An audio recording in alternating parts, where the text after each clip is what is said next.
You ever notice how the people who should protect you most are sometimes the ones holding the knife? It's the oldest story in history. Trust, betrayal, and the sting that only comes when family decides to sell you out. And right now, Meghan Markle is living through that story in real time. Forget royal drama, forget Hollywood gossip. What's unfolding is a brutal courtroom saga where the stakes aren't just reputation, they're survival. And here's the kicker. The man standing on the other side of that line is her father, Thomas Markle. The same man who once walked her to school, who cheered for her in her early acting gigs, who should have been the shield against the world's attacks. Now, he's preparing to do the unthinkable, take the stand under oath and potentially tear down the very image his daughter has spent years building. Stick with me, because by the end of this video, you'll see why this case isn't just another lawsuit. It could be the wrecking ball that smashes Meghan's carefully polished California brand into dust. Let's rewind. The courtroom firestorm didn't start with Thomas. It began with Samantha Markle, Meghan's half-sister. She filed a defamation suit claiming Meghan lied about their relationship, painting herself as an only child and erasing Samantha from the narrative. At first, the case looked dead in the water. Judges dismissed it. Meghan's team thought it was over, done, buried. But Samantha didn't quit. She appealed. And like a horror sequel you never asked for, the case clawed its way back from the grave. This time, it came back louder, nastier, and with Thomas Markle stepping into the ring. Now, you have to understand something about defamation cases. It's not just about he said, she said. Judges and juries want credibility. They want witnesses. And when the father of the accused is willing to testify, not just as a neutral observer, but backing the accuser's story, that's not just damaging, that's devastating. Think about it. Meghan built her empire on relatability, inspiration, and a picture-perfect story of rising above struggles. A girl from California, navigating Hollywood, marrying into royalty, breaking free to live her truth. That's her pitch. That's her brand. Now imagine her father taking the stand and saying, actually, that's not how it happened. I was there. It doesn't matter if every detail he shares is accurate. Once it's under oath, it carries weight. It becomes evidence. And in the court of public opinion, perception is reality. Here's the emotional gut punch. Meghan isn't just fighting an enemy. She's fighting her own blood. And that betrayal cuts deeper than any legal argument. Remember Meghan's wedding? Remember how her father was absent, replaced by Prince Charles walking her down the aisle? At the time, it was framed as unfortunate, even tragic, but maybe understandable. Fast forward, and now that absence looks like foreshadowing. A father who wouldn't stand by her then is now preparing to stand against her now. And let's be blunt, Thomas Markle isn't some faceless troll on social media. He's not a gossip columnist spinning rumours. He's the dad. He remembers birthdays, holidays, childhood dynamics, the raw details only a parent could know. If he takes Samantha's side and tells the court Meghan exaggerated, twisted, or outright lied, jurors will feel it in their gut. That's the nightmare Meghan is facing. This isn't about one Oprah interview line anymore. The infamous, I grew up as an only child. Samantha's lawyer, Peter Tickton, is connecting dots, building a case that Meghan orchestrated an entire smear campaign to erase her sister. He's pulling receipts, old interviews, social media statements, PR appearances, stitching together a narrative where Meghan allegedly tried to paint Samantha as irrelevant at best, dangerous at worst. And Thomas Markle's testimony? That could be the missing puzzle piece that gives this case real teeth. Let's pause here. If you're still with me, hit that like button so this story gets out there. Because what we're about to dig into next is where the fallout gets brutal. Meghan's entire California reinvention, the Netflix deals, the wellness projects, the podcasts, the book ventures, they all depend on one thing: image. A lifestyle brand is fragile. It thrives on inspiration, on aspiration, and nothing kills aspiration faster than a family circus spilling into the headlines. You can't sell serenity when your father's on national TV promising to expose you, and the business world is already reacting. Behind closed doors, streaming platforms are hesitating, brand deals are stalling, investors are pulling back. No one wants to throw millions at a figure whose personal drama is now courtroom content. The glossy California empire is showing cracks, and those cracks are widening with every headline. The appeal court reopening Samantha's case is already a blow. But if it goes to full trial, that means months, maybe years of filings, hearings, and endless waves of bad press. Every time Meghan tries to launch a new project, the courtroom drama will drown it out. You don't control the narrative when your own family is feeding it to the tabloids. And let's be honest, Meghan's team knows it. Insiders say her crisis management crew is working overtime. We're talking emergency PR meetings, adjusted marketing rollouts, rewrites of entire campaigns. They're trying to keep the brand afloat, but every time Thomas or Samantha gives another interview, it resets the whole playbook. This isn't just a family feud, it's a siege. And Meghan, according to those close to her, she's blindsided, stunned. For all the bad blood in the past, there was always this thin hope that family ties would stop short of total destruction, that a father wouldn't go that far. But Thomas did. And once that trust is shattered on a public stage, there's no stitching it back together. Pause for a second. Imagine you're Meghan. You've fought to reinvent yourself, to control your narrative.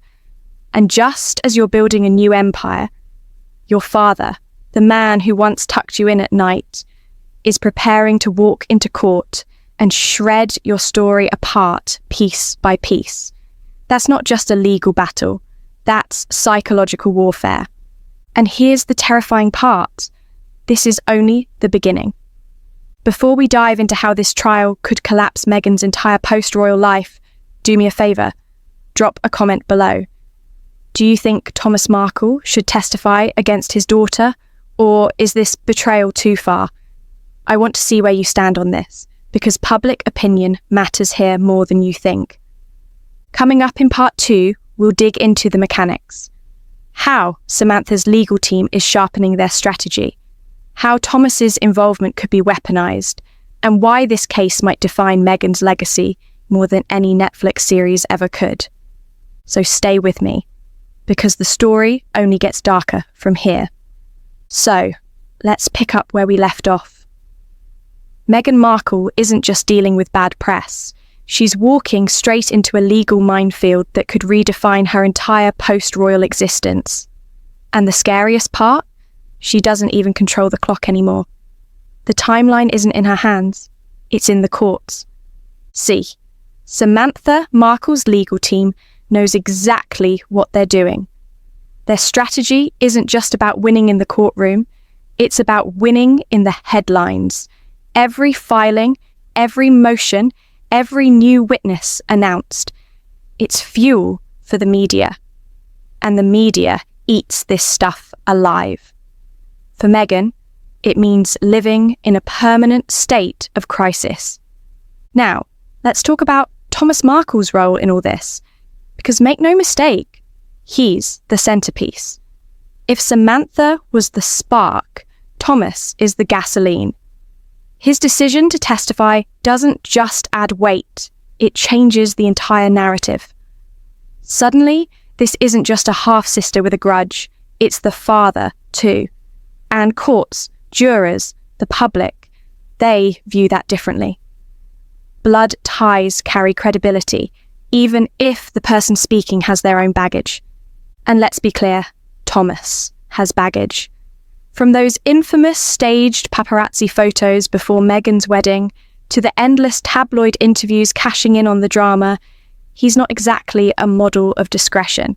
But in a twisted way, that history makes him even more dangerous. Why? Because he's already proven he has no problem putting Meghan on blast. If he's willing to do it for a paycheck, imagine what he'll do when it's under oath, with Samantha's legal team guiding the questions. This is where the knife really twists. Meghan's defense hinges on context. The idea that when she said she grew up as an only child, she meant emotionally, not literally. That her relationship with Samantha was distant, sporadic, barely there. It's a fine line, but one her lawyers could work with. Until Thomas stepped in.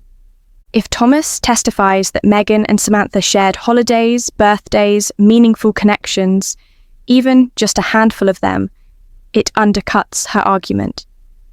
Suddenly, the line isn't emotional nuance. It looks like a flat-out lie. And in defamation, intent matters. Was she expressing her feelings, or was she knowingly trying to erase her sister? That's the razor's edge this whole case balances on. Now, let's zoom out. Because while Meghan's lawyers are preparing their technical defences, her brand is bleeding out in real time. Think about what her empire is built on. Netflix deals, books, podcasts, wellness projects, all of them sell an image of authenticity, of resilience, of someone who overcame family dysfunction and royal rejection to live a better life. That image doesn't survive if her own father is in court saying she made it all up. Brands don't care about verdicts, they care about optics, and right now, the optics are poison. Executives don't want to sit in boardrooms explaining why they just gave millions to a woman whose family is calling her a liar in front of the entire world. And here's the brutal irony. Meghan left the royal family in part because of the suffocating scrutiny. She wanted control, privacy, freedom. But what's happening now? She's under more scrutiny than ever, and it's coming from inside her own family. There's no palace to blame, no institution to fight against, just blood relatives taking turns dragging her through the mud. Let's talk about the ripple effects, because they're massive. Business partners are pulling back. Potential investors are walking away.